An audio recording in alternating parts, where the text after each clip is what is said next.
Aquecedores elétricos utilizam resistência de fio, suportando uma corrente máxima dimensionada pelo fabricante. O dimensionamento original do circuito elétrico de um aquecedor, esquematizado na figura, foi utilizado para provocar a elevação da temperatura em um volume de água, durante um determinado intervalo de tempo.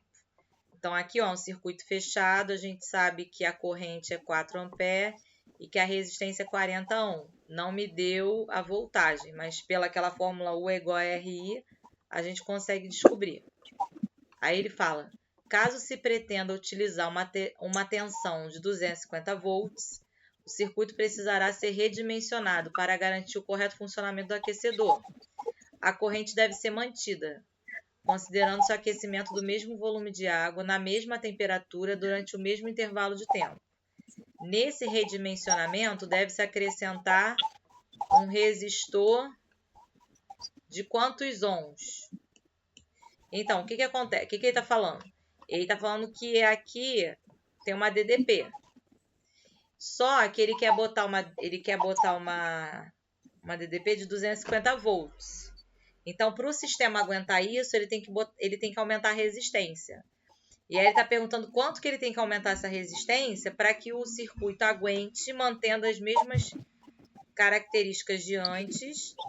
E ele quer saber se tem que ser em paralelo ou em série. Então, ó, a fórmula. A gente sabe, quem vê, ri, né? U é igual a R vezes I. U é 250, que é o valor que ele deu. 40 era essa resistência aqui, só que 40 mais R, porque eu vou adicionar uma resistência a mais para equilibrar o sistema. Vezes 4, porque a resistência vale 4 amperes. Aí, aqui eu vou fazer distributiva. 4 vezes R, 4R. 4 vezes 40, 160. Aí 160 está somando, passa subtraindo. 250 menos 160 dá 90.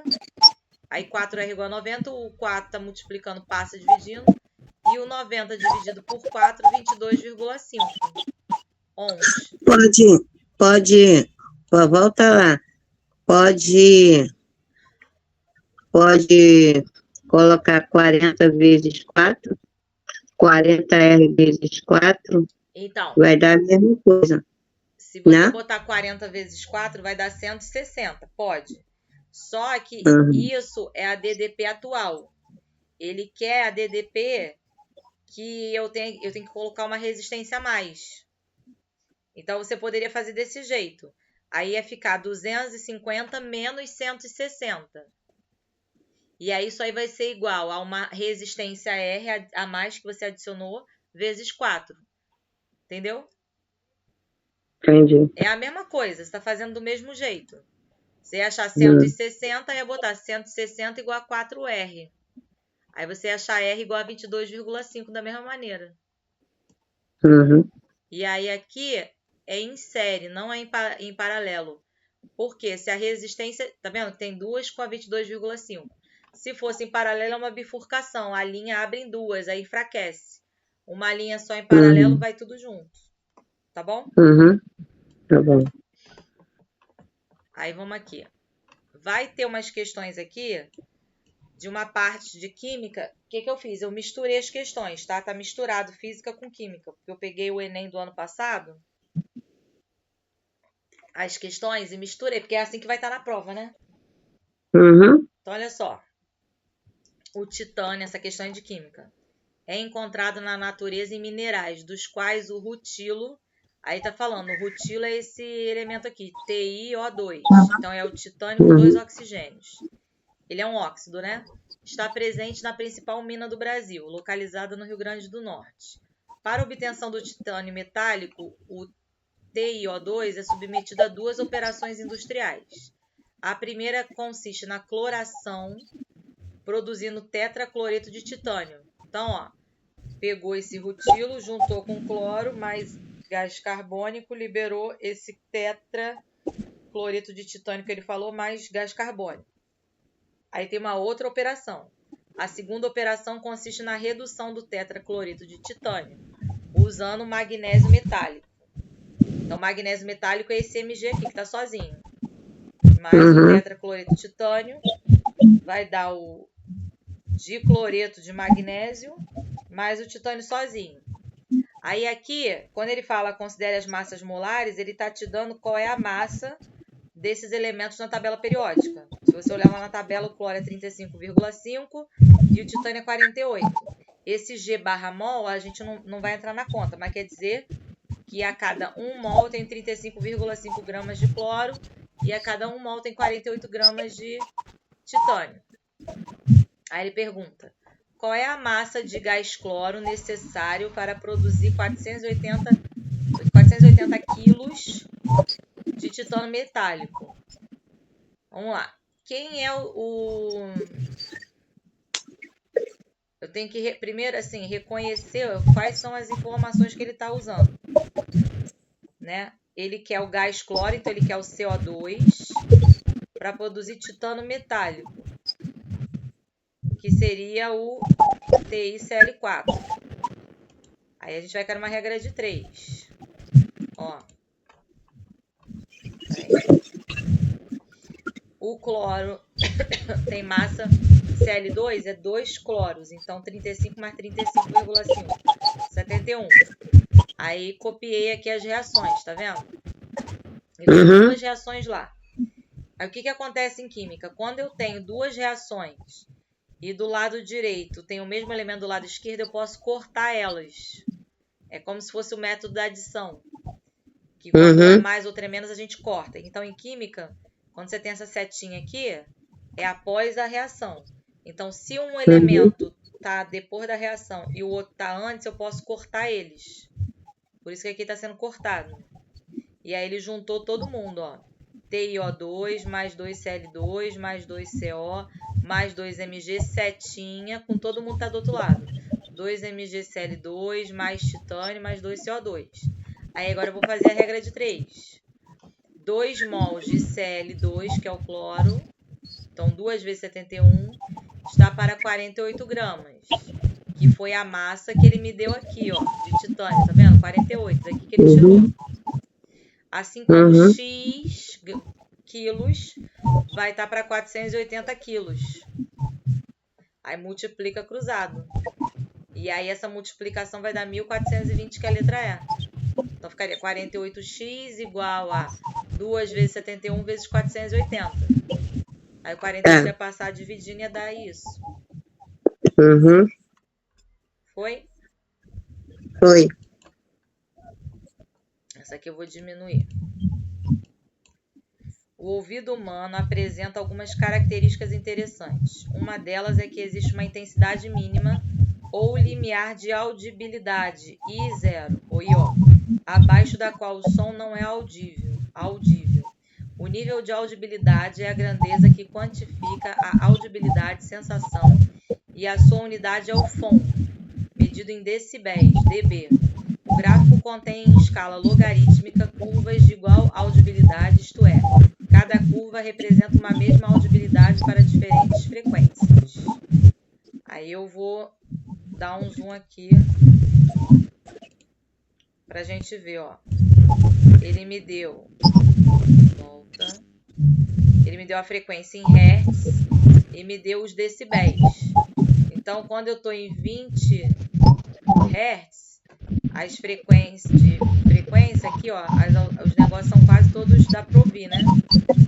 Quando eu vou aumentando a frequência, alguns vão chegando perto de 0 e outros vão lá para cima, tão alto que até dói o ouvido, o limiar da dor. Se passar daqui, a pessoa sente dor no ouvido de tão alto que é. Aí ele pergunta, considerando a frequência de 90 Hz, o menor nível de intensidade em decibéis que podemos perceber algum som é aproximadamente quanto? Então, 100 Hz está aqui, 90 Hz está um pouquinho para cá. E aí ele fala aqui, ó, curva de 0 FON, limiar da audibilidade, ou seja, quando estiver acima dessa curva, quer dizer que dá para ouvir. Então, 90 Hz está mais ou menos aqui. Então, todo mundo que estiver aqui para cima, dá para ouvir.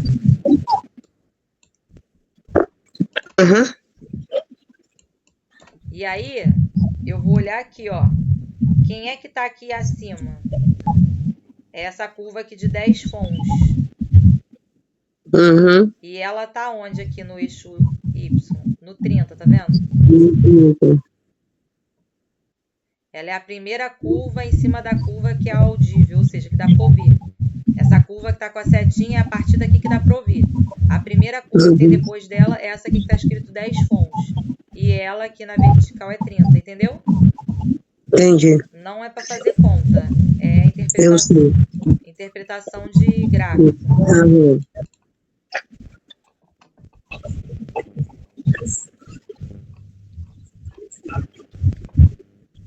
Aí vem. A transferência de calor por radiação pode ser observada realizando-se a experiência de colocar a mesma quantidade de água quente em 2 copos metálicos com as mesmas características, sendo que a superfície externa de um deles é pintada de preto, que é o copo 1, e a do outro é espelhada, que é o copo 2. Sabe-se que todo material emite e absorve energia radiante e que bons emissores são também bons absorvedores dessa energia. Ao se colocar um termômetro dentro de cada copo, observa-se, após alguns minutos, que a temperatura da água, letra A, dos 2 copos diminui igualmente, B, do copo 1 diminui e do copo 2 permanece a mesma, C, do copo 2 diminui e a do copo 1 permanece a mesma, D, do copo 1 diminui mais rapidamente que a do 2, ou a do copo 2 diminui mais rapidamente que a do copo 1.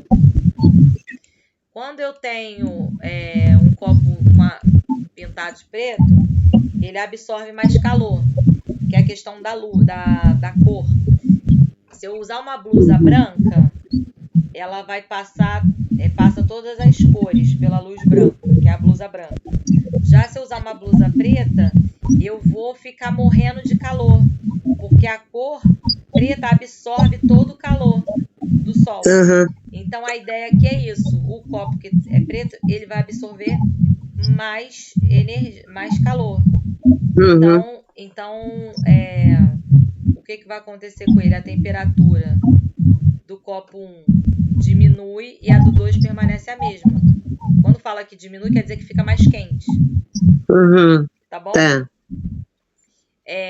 Tem um experimento, vou falar porque vem na minha cabeça, vai que cai alguma coisa sobre isso. Aí isso aí tem a ver com ótica em física. Se você pegar um papel branco e pintar ele de preto, com a caneta preta ou lápis preto, né? E aí você tá debaixo do sol. Você pega uma lente de aumentar, né? E você bota ela num ângulo que o raio do sol bate nela e reflete nesse lugar que você pintou. Aquele papel queima. Entendeu? Você tá debaixo do sol, tá no ar livre. Você pegou um papel, pintou com caneta preta ou de lápis, de preferência, que é o, né, grafite. E você pegar uma lupa e botar essa lupa refletindo o sol em cima dessa região, vai pegar fogo. Claro que não é assim, né? Tem que ficar um tempo ali esquentando, mas que pega fogo, eu já vi. Tem gente que fala frita ovo, né? Mas vai que... Mas também só com sol de 40 graus. Mas esse que eu tô te falando não precisa ser sol de 40 graus, não. É só você ter paciência e ficar segurando lá o negócio. Eu vi. Vai que cai uma questão sobre essa, né? Fulaninho pintou um papel de branco ou de preto. Onde é que vai pegar fogo? Porque ele pintou de preto de lápis. Sei lá. A gente não sabe o que vai cair. Então, vai que cai uma teórica dessa. Um grupo de pesquisadores realizou um experimento para identificar condições ideais para o crescimento de ervilha. Utilizaram um solo rico em nutrientes minerais, nitrogênio orgânico, fosfato, cálcio e potássio. Em um lote, o solo foi esterilizado por calor, em outro não. Após o cultivo em condições ideais de luminosidade e umidade, as plantas cultivadas em solo esterilizado tiveram um desenvolvimento inferior. A esterilização reduziu para as ervilhas a disponibilidade de quê? Água, potássio, cálcio, nitrogênio ou fosfato. Então, ela vai diminuir a disponibilidade de nitrogênio. Porque o nitrogênio ele fica na raiz da planta, né? Ele tem o ciclo do nitrogênio. Ele é responsável também aí pela nutrição da planta, através da raiz. Tá? Tá bom. Ó, essa aqui também é grandinho o enunciado. Vou botar para cá e vou aumentar aqui. Os satélites em órbitas geoestaciárias ocupam uma posição fixa em relação à superfície da Terra e por isso podem ser usados como sistemas de comunicação. Pela limitação de espaço, o número de satélites que podem ser posicionados numa órbita é finito. O lançamento de um satélite geoestacionário envolve 3 etapas. Lança o satélite da base terrestre até a órbita mais próxima, órbita R1. No estágio de propulsão, aplica o impulso tangencial à trajetória no ponto A, aqui, mudando para a órbita elíptica até o satélite atingir o ponto B, que coincide com o raio de sua órbita geoestacionária. No ponto B, efetua-se uma mudança para a órbita circular R2, aplicando o impulso tangente à trajetória. Aí, esse desenho aqui. Identificando a órbita interna como R1. Então, essa aqui, né? Uhum. A órbita geoestacionária como R2 e a órbita elíptica como E. As energias mecânicas do satélite nas 3 órbitas são identificadas como E1, E2 e E3. Aí ele pergunta qual é a relação de comparação entre as órbitas, entre as energias mecânicas do satélite nas 3 órbitas. Então, vamos lá. Quando ele está perto da Terra, ele vai sofrer mais influência da força-peso, da gravidade, né? Vai estar aqui. Quando ele sai de perto da Terra, ele não vai sofrer tanto ou praticamente nada dessa força. E no espaço, a gente sabe que a velocidade no espaço é muito alta, né? Porque a gente fala que o som, a gente fala assim, viaja na velocidade da luz, porque a luz viaja muito rápido. Se não me engano, é 300 mil metros por segundo. Uhum. Então, nessa órbita aqui, a velocidade é muito maior. Então, a energia cinética é maior que a energia cinética aqui na órbita em volta da Terra, porque tem a força da gravidade também que puxa para o centro da Terra. Então, seria a letra A. A órbita 2 é maior do que no meio do que na órbita 1. Certo? Certo.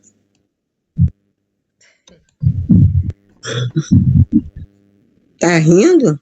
Não, eu quero ver se você está entendendo. Tem coisas aqui que a gente não chegou a ver, mas a gente tem uma ideia porque pode cair. Não teve aula de matemática hoje, não. Não?